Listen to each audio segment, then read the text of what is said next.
There's one country the US references all the time. We do not want this war to widen. But if Iran or its proxies attack US personnel anywhere, make no mistake, we will defend our people, we will defend our security swiftly and decisively. Last weekend, 3 US soldiers were killed in a drone attack. The location was northeastern Jordan. The target was a US military base called Tower 22. The group claiming responsibility is the Islamic Resistance in Iraq. But the US is clear on where blame really lies.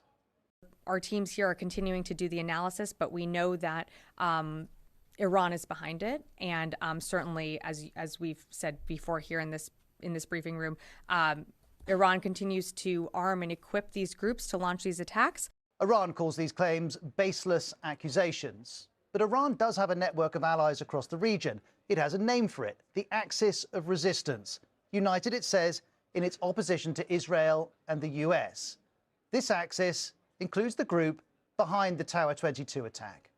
Iran has taken advantage, frankly, of the current moment of conflict to do what Iran has been doing for many, many years, which is to disrupt, to target the US and partners in a variety of ways, mostly through the efforts of its proxy militias. And since Hamas's attack on October the 7th and Israel's response to it, this disruption has taken many forms. For example, Houthi rebels in Yemen have repeatedly attacked shipping in the Red Sea. The US says there have been over 160 attacks by militia on its military positions in Iraq and Syria.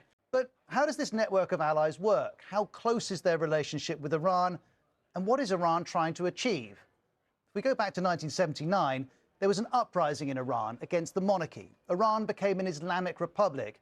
Ever since, it sought to spread its influence in the region.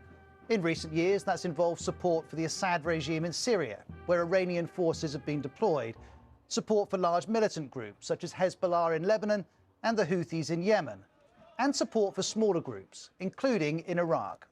We have a whole range of Iraqi Shia militias, which have been formed in lots of different ways and have very different connections with Iran.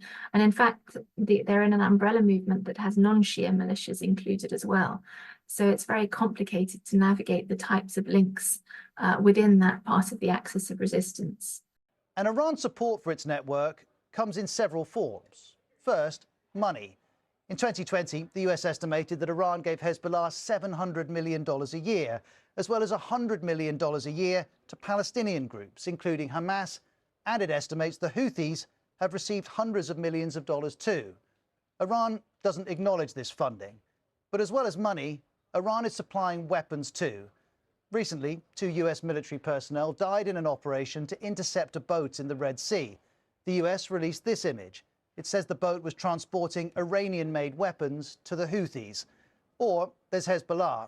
One estimate put its arsenal at 130,000 rockets and missiles. It's believed many of them come from Iran.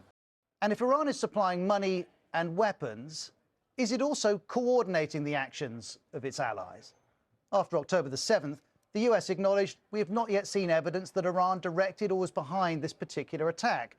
More broadly, Iran's allies appear to operate with a significant degree of independence. But that needs placing in